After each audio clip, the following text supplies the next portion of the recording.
te pregunto, Omar, si pudiste escuchar, si tienes alguna duda o algún comentario para que sigamos con el siguiente. No, está interesante, muy bueno. ¿De alguna manera se aplica a tu trabajo o a alguna de las expectativas de trabajo que tienes? Cuéntame. Sí, o sea, directamente, más que en el tema de vías terciarias, Sí, que pues sí. el material no es tan fino, por decirlo así, porque pues digamos son el material que se usa para el mantenimiento de vías. Ok, Y en algunos proyectos pues que estoy apoyando las supervisiones, pues sí están haciendo y pues el tema de la estructura, entonces el rajón, el tema de base, subbase, y pues la carpeta ya sea asfáltica o placa huella, y lo que pues todo lo que Sumacé está exponiendo pues es lo que se está viendo en la obra, en lo que se va desarrollando, profe. ok, ok. ¿Qué obra así estás trabajando? ¿Qué proyecto? ¿O qué vía? Bueno, tenemos un proyecto de una placa huella, sin embargo tiene toda la estructura si fuera un pavimento flexible, son como 450 metros lineales, ahí también se hizo un tema de un muro de contención, y en otra parte estamos haciendo una vía en el casco urbano, es así también con su estructura de acompañamiento, y sino que pues ya digamos la carpeta es en asfalto, entonces pues estamos adelantando esos proyectos. Ok, ok. Muy interesante, qué chévere, qué chévere. Listo, Omar. El día de hoy tenemos para revisar el capítulo 3, listo, de la especificación INVIAS 2022, correspondiente a afirmados, subbases y bases. En cuanto a este capítulo,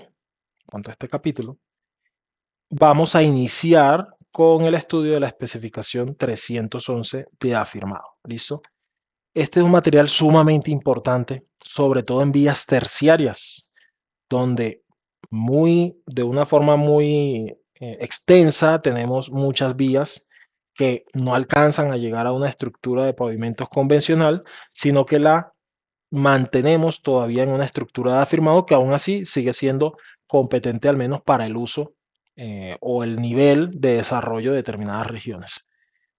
En cuanto a este material de afirmado, entonces nuevamente se rige por la especificación 311 y consiste en el suministro, transporte, colocación, compactación de los materiales de afirmado sobre la subrasante terminada o sobre un afirmado existente de acuerdo con la presente especificación, los lineamientos, los alineamientos, las pendientes y las dimensiones indicados en los documentos del proyecto. En cuanto a los materiales propiamente dichos, básicamente son los que vamos a ver a continuación en las tablas 311, 1, 2 y 3. Entonces, ¿qué materiales tenemos?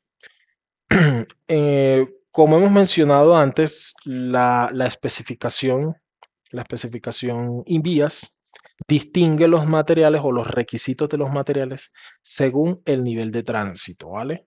Los niveles de tránsito no los dan las especificaciones, los da un estudio de tránsito, ¿listo? Que puede ser más o menos complejo, pero finalmente se obtiene a partir de un estudio de tránsito. Según esos niveles de tránsito, nos pide, por ejemplo, en el caso de dureza, desgaste, nos pide, por ejemplo, para el nivel de tránsito más bajo, nos admite desgastes hasta el 50% en la máquina de Los Ángeles.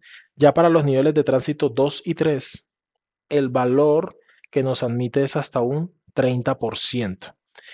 Desde aquí ya estamos viendo una diferencia entre el afirmado y los materiales de terraplén, ¿vale? ¿Cuál es la diferencia fundamental? Que los materiales de terraplén, los que vimos en el capítulo de terraplenes, en el 220, no contemplan este tipo de características relacionadas con resistencia. Están más pensados para características de plasticidad, de deformabilidad, de contenido de materia orgánica, etcétera. Ya aquí cuando hablamos de terraplenes ya empezamos a ver características de resistencia, hago referencia en términos generales, ¿vale? En este caso es dureza la propiedad, pero es resistencia al desgaste. ¿Listo? Lo mismo en durabilidad, es una resistencia pues a la meteorización. Lo mismo también ya profundizamos en características de durabilidad. Ya Aquí tenemos criterios de durabilidad en, en cuanto a la exposición, a solidez, que es el nombre propiamente dicho de este ensayo, solidez con sulfato de sodio y solidez con sulfato de magnesio, donde nos da dos límites distintos debido a que cada reactivo funciona o- o degrada de una forma distinta a los materiales. ¿Por qué es más exigente aquí la especificación para el caso de afirmados? Porque el material está expuesto directamente al tráfico. ¿Listo? Entonces, por eso los requisitos son más exigentes y ya se parecen mucho más a un material como una subbase o una base granular. Tenemos límites, en este caso nuevamente plasticidad. Estos sí son requisitos que se parecen a los materiales de relleno de terraplén. Terrones de arcilla, contracción lineal. ¿Qué otro ensayo tenemos? CBR. Ya aquí analizamos capacidad portante, pero ya con unos niveles no tan bajos como los que tenemos en materiales de terraplén, sino que ya aquí nos está pidiendo un requisito de, de mínimo un 15% en CBR. Eso en términos generales en cuanto a las propiedades de estos materiales. Ya no propiedades, sino ya es distribución granulométrica, porque una distribución granulométrica no es como tal una propiedad del material, sino en cómo está la distribución de tamaños de esa posible mezcla de agregados que se tiene, en el cual se puede dosificar más una fracción gruesa, otra fina, o la distribución granulométrica que tenga naturalmente determinado lote de explotación, pero no se puede entender como una propiedad realmente del material porque esto es más bien una configuración casi que geométrica. En cuanto a la distribución granulométrica, los materiales de afirmado admite un material hasta para esta especificación o para esta categoría A38, hasta un 100% que pasa el tamiz de 1,5 pulgadas. Aquí es importante tenerlo en cuenta porque tradicionalmente, al menos en lo que yo en mi experiencia tengo transitando por vías terciarias o vías algunas veces privadas, etcétera, este tamaño de 1,5 es un tamaño pequeño comparado con una vía que normalmente le llamamos una vía en afirmado, donde uno ve piedras por ahí de distintos tamaños.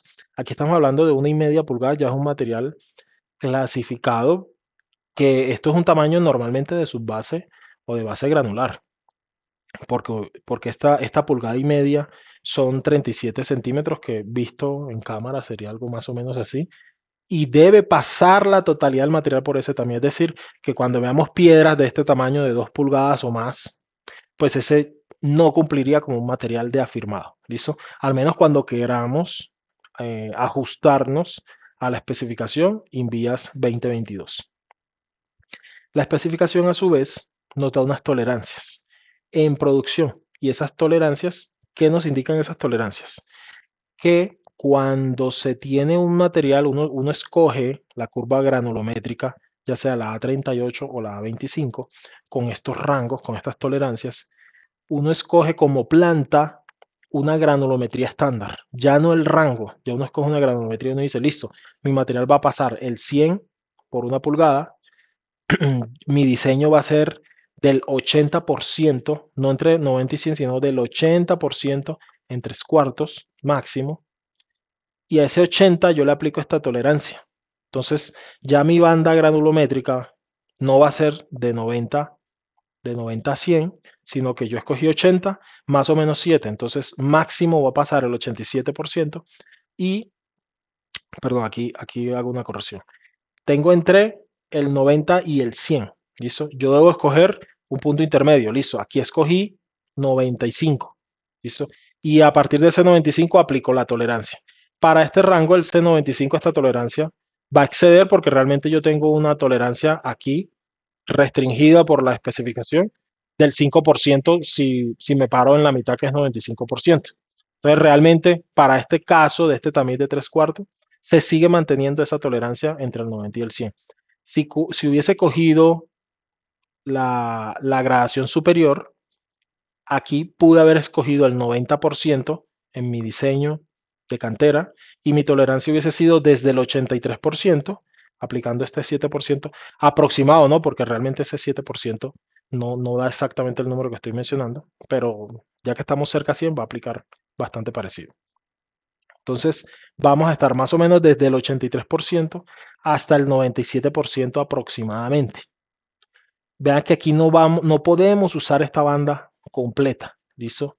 Porque yo estoy obligado a producir con una tolerancia que es la que me da aquí abajo la especificación, ¿listo? Entonces yo debo escoger mi mezcla ideal de agregados dentro de estos rangos, pero mi producción no se debe regir por estos rangos, sino por estas tolerancias. Entonces, otro ejemplo, aquí en el tamiz número 10, nuevamente yo puedo apuntarle aquí al 40%. Lo que pasa es que este rango es estrecho, vámonos con el de arriba. Yo puedo aplicarle aquí el 40%, pero debo cumplir entre el 35 y el 45%, por decidir un número aproximado. ¿Listo? Entonces, esas son mis tolerancias. Este es uno de los parámetros que con frecuencia se dificulta más aplicar, ¿vale? Y sobre todo por un material como este que es afirmado, que se usa más en vías terciarias o no en vías principales, donde el nivel de producción realmente es simplemente una excavadora explotando, ya sea un talud, una peña, etcétera, y donde los controles físicos de producción son casi que inexistentes. Como salió el material, así se aprovechó. Entonces, este es un nivel de precisión que es difícil lograr, sobre todo en un proyecto de baja especificación, pero igual hay que conocerlo porque de esta misma forma va a funcionar sus bases granulares y mezclas asfálticas. Asimismo, la especificación nos da unas relaciones entre los tamaños de los distintos materiales. Estas relaciones lo que buscan es que no haya saltos abruptos entre, por ejemplo, un tamaño muy fino y un tamaño más o menos grueso de arena, ¿sí? Entonces, por ejemplo, aquí el tamiz 200, entre el tamiz 200 y el tamiz número 10, esa división no debe salirse de este rango. Quizá ahí lo que busca la especificación es que no haya demasiados espacios vacíos, porque si ese rango es muy alto, lo que significa es que tengo mucho material grueso y que lo voy a rellenar con muy poco material fino. Así lo interpreto de esa forma. Entonces, si yo tengo mucho material grueso, el espacio que me queda volumétricamente no alcanza a ser llenado por la cantidad de material fino que estoy verificando. Bueno, en este caso sería el 200 contra el 10, o lo mismo en este caso entre el 40 y el 200. Esa es una interpretación que le doy a este requisito. De igual forma, nos indica aplicar esta operación también entre 1 pulgada, número 10 y el tamiz número 4. Tampoco esta relación debe exceder este rango. Y lo mismo, el porcentaje de contracción lineal contra o multiplicado por el porcentaje de material que pasa al tamiz número 40. Aquí ya está posiblemente más pensado para efectos de deformación o de esa contracción. Listo, yo tengo un porcentaje de contracción lineal de mi fracción fina, pero la cantidad de fracción fina que yo tengo es relativamente pequeña. Entonces, si bien esa fracción tiende a contraerse, su impacto en el volumen total es pequeño y por lo tanto lo puedo aceptar dentro del material que tengo previsto utilizar. Ese puede ser también una interpretación de esta fórmula. En cuanto a los materiales, tenemos que para prevenir segregaciones y garantizar los niveles de compactación y resistencia, en cuanto a los materiales, nos indica la especificación que para garantizar los niveles de compactación y resistencia exigidos por la presente especificación, el material que produzca el constructor debe dar lugar a una curva granulométrica uniforme y sensiblemente paralela a los límites de la franja, sin saltos bruscos de la parte superior de un tamiz a la inferior de otro adyacente y viceversa, que básicamente lo podemos cubrir también con esos parámetros que vimos hace un momento. Y dentro de la franja elegida, el constructor debe proponer al interventor una fórmula de trabajo a la cual se debe ajustar durante la construcción de la capa con las tolerancias que se indican en la tabla 311.2. Entonces, esto es lo que me demoré un rato explicando, y es que debemos escoger una fórmula de trabajo, una curva estándar, y aplicar sobre esa curva las tolerancias. ¿Listo? Las tolerancias para que el rango de variación de la granulometría esté dentro de unos límites admisibles sin salirme del rango más amplio que da la especificación. Una vez elegida la franja granulométrica, esta no puede ser cambiada por otra sin previa autorización del interventor. El tamaño máximo nominal no debe exceder de 1/3 del espesor de la capa compactada. En cuanto a los equipos, nos indica la especificación que se rigen por el numeral 300.3 del artículo 300. Hoy nos estamos enfocando en materiales de afirmado. Ya en plataforma vas a encontrar también el contenido específico a, a los, a los aspectos generales en cuanto a bases, subbases, afirmados, etc. Ejecución de los trabajos, igualmente. Para efectos de explotación rige el artículo 300 de aspectos generales.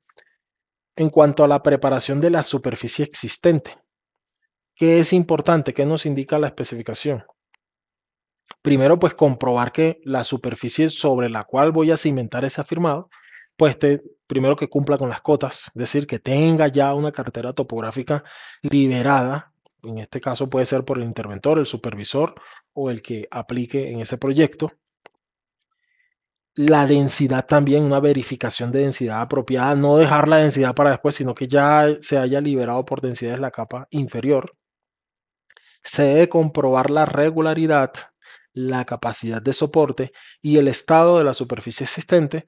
Todas las irregularidades que excedan las tolerancias admitidas en la especificación pues deben ser corregidas. Eso en cuanto a la superficie existente previo a instalar la capa de afirmado.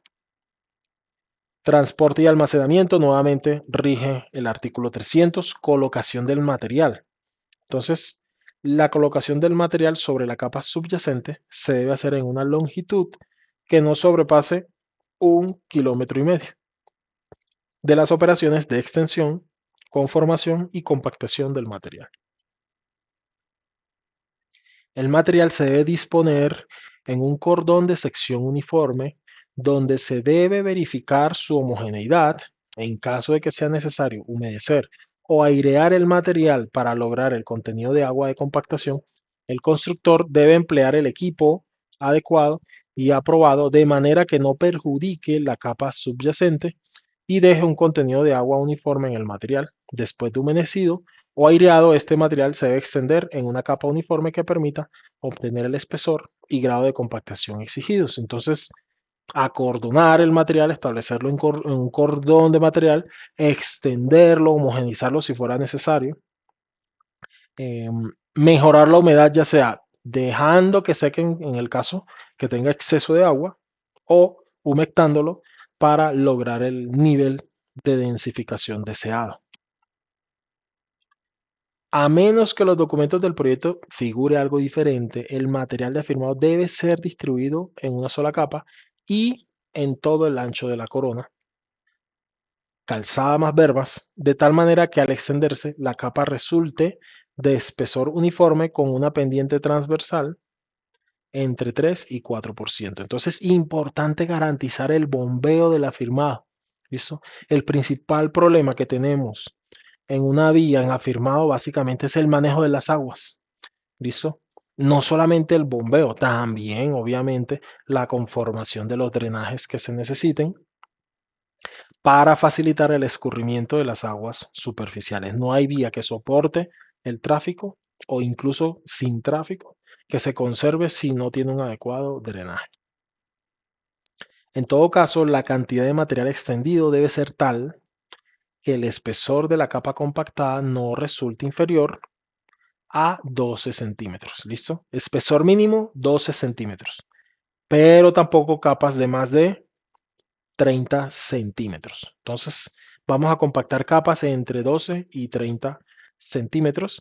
Si el espesor del afirmado compactado por construir es superior a esos 30 centímetros, el material se debe colocar en 2 o más capas, procurándose que el espesor de ellas sea sensiblemente igual y nunca inferior a 120 milímetros.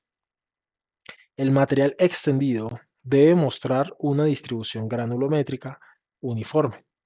Sin segregaciones evidentes, el interventor no debe permitir la colocación de la capa siguiente antes de verificar y aprobar la compactación de la precedente. Entonces, en resumen, aplicamos capas máximo de 30 centímetros y verificamos densidad cada capa. ¿Listo?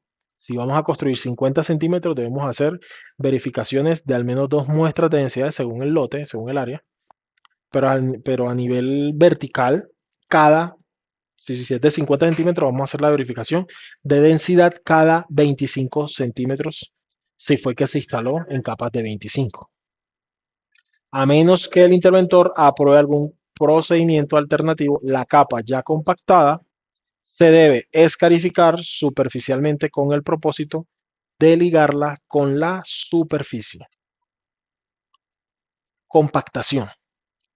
Una vez que el material tenga el contenido de agua apropiado, ojo, contenido de agua apropiado no significa que debe estar en el óptimo, ¿ok? Porque este tipo de materiales no nos exige llegar a un 100% de densidad. Entonces eso hay que tenerlo en cuenta. No es que tenga que si el óptimo del informe de Proctor es el 8%, yo tengo que estar en el 8, ¿no? Dice apropiado es, debo tener una humedad suficiente para yo llegar a ese porcentaje de compactación que me exige más adelante. Para asegurar entonces esa densidad de diseño requerida y esté conformado debidamente, se debe compactar con el equipo aprobado, no con cualquier equipo de compactación, hasta lograr la densidad seca especificada. Aquellas zonas que por su reducida extensión, su pendiente, etcétera, mejor dicho, si se requiere un equipo manual más pequeño para compactar, por ejemplo, alrededor de alcantarillas, etcétera, pues hay que utilizarlo. Este proceso de compactación, básicamente, aquí nos trajimos los esquemas del proceso de terraplenes, que básicamente es lo mismo. Entonces, compactar de forma paralela, empezando desde afuera hacia adentro, y en curva iniciamos desde la parte baja hasta la parte alta. Apertura al tránsito, finalmente, pues cuando se requiera, garantizando el tráfico en caso de que así esté especificado, y el constructor debe responder por los daños originados por esa causa y repararlos sin costo adicional. ¿Listo? Limitaciones en la ejecución. Básicamente entonces es no hacer actividades de ejecución por debajo de los 2 grados Celsius, seguramente porque se presentaría algún fenómeno de congelamiento del material, se pondría grumoso posiblemente, nunca me ha tocado realmente trabajar a ese tipo de temperaturas. Los trabajos de construcción de afirmados se deben realizar en condición de luz, ¿ok? O excepcionalmente que la interventoría autorice el trabajo nocturno, pero con suministro de iluminación adecuado. ¿Listo? Manejo ambiental rige nuevamente el artículo 300 al respecto de ese tema. Condiciones específicas para recibo y tolerancias. Entonces, los retrasos en el cronograma debido a las deficiencias o al reemplazo de materiales, así como los costos asociados a estas circunstancias, son responsabilidad del constructor. ¿Listo? Pues lo cual es común en cualquier proyecto de construcción.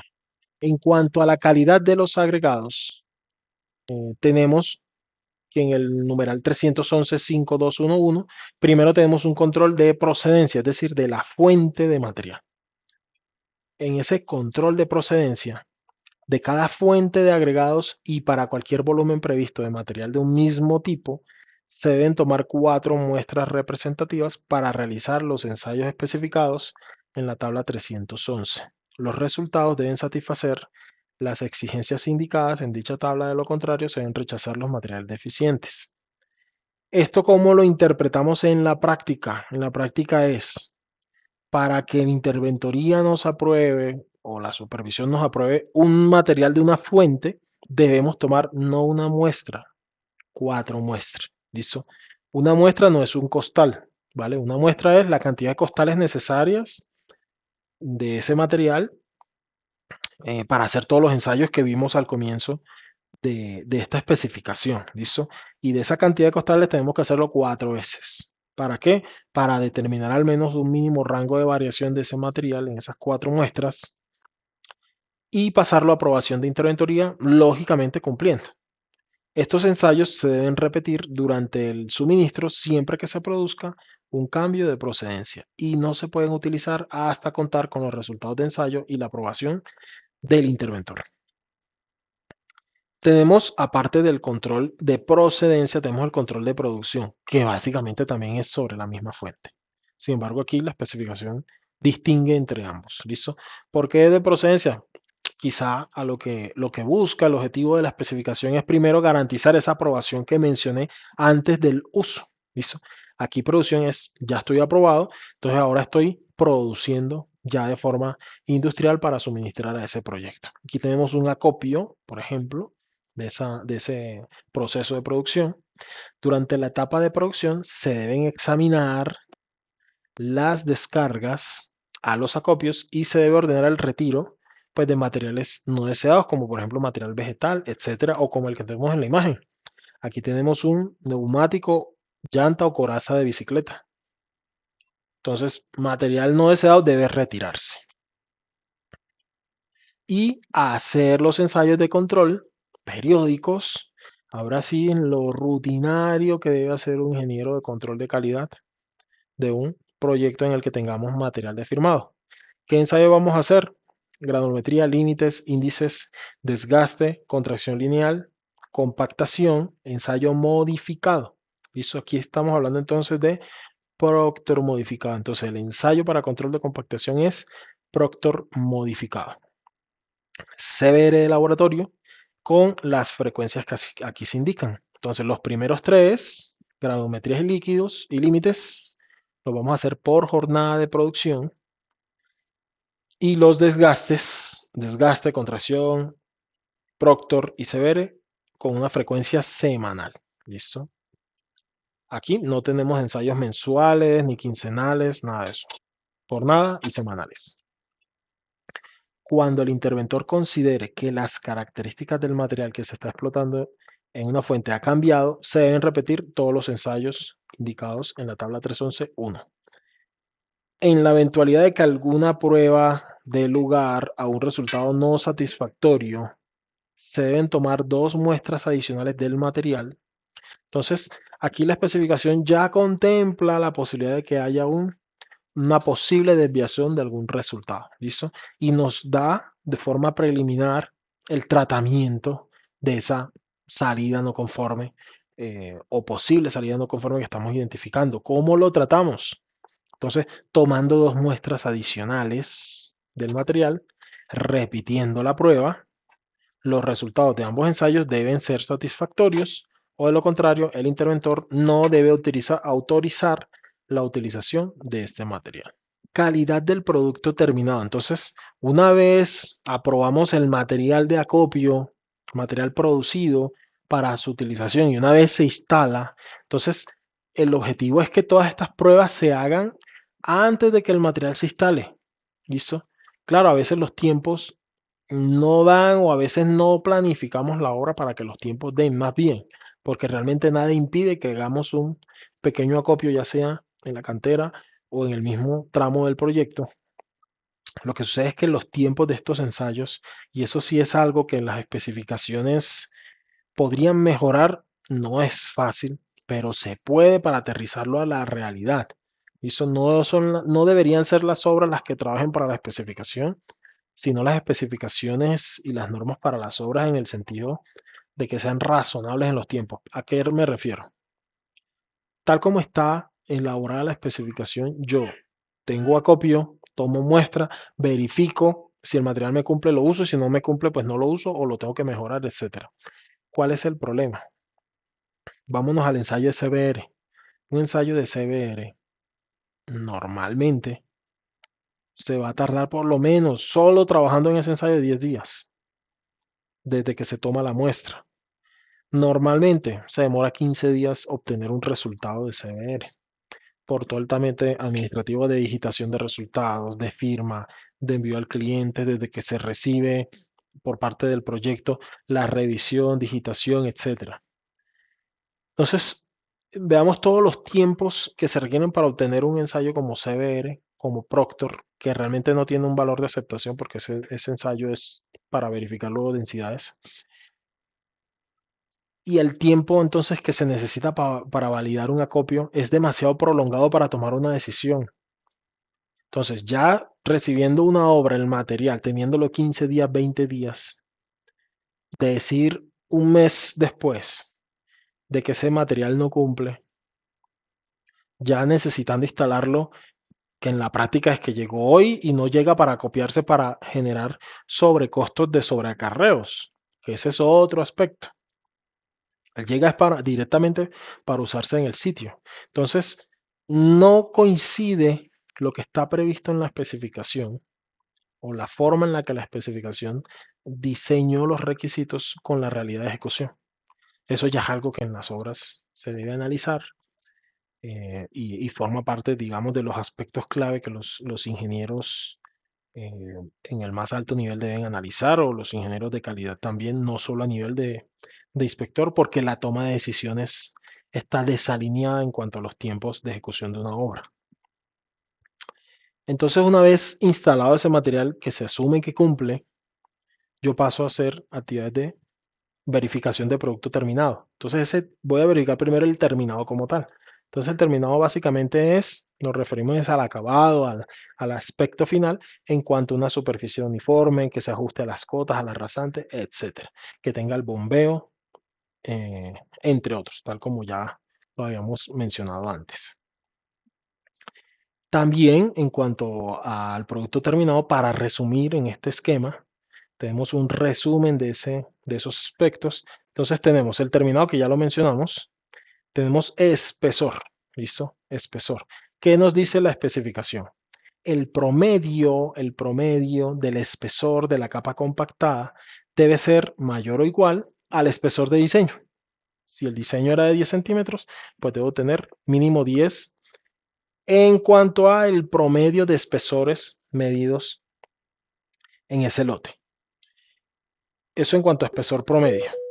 Sin embargo, los espesores individuales sí pueden estar por debajo del espesor de diseño, algunos espesores individuales. No obstante, no deben ser inferiores al 90% del espesor de diseño.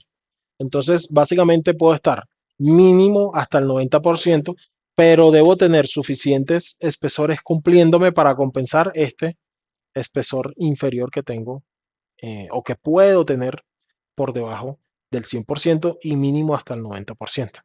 Eso en cuanto a espesores.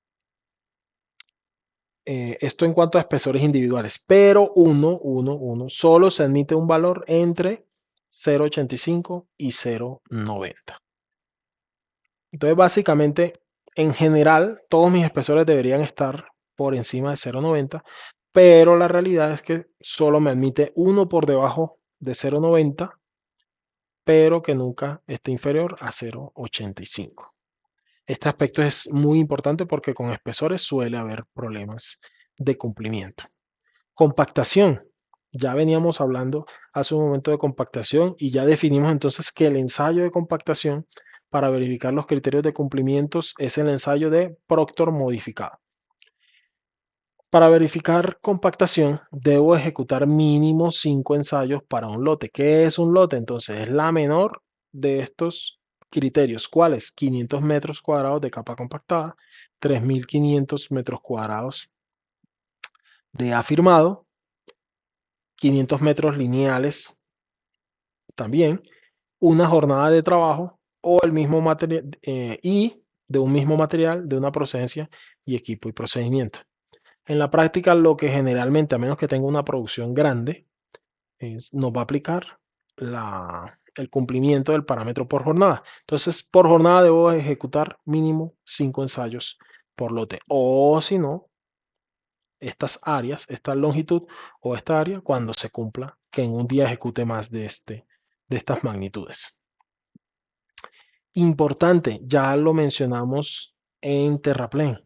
Los sitios de densidades se escogen al azar, no son arbitrarios, que pues casi siempre sucede con las interventorías, que escogen a dedo los peores sitios. Tampoco se trata de que hay un hundimiento, un hueco y entonces nos hacemos los de la vista gorda, pero no significa que porque cierto sector no me gustó cómo lo compactaron, o se ve más húmedo, o se ve más abierta la compactación, entonces ahí tengo que hacer las densidades. No, se escogen al azar. ¿Listo? Mínimo una prueba por hectómetro y mínimo 5 ensayos. No son 3. ¿Ok? La especificación no dice, no, cuando el área sea muy pequeñita haga 2 ensayos. No, son 5. ¿Listo? ¿Por qué son 5? Aquí lo vamos a ver.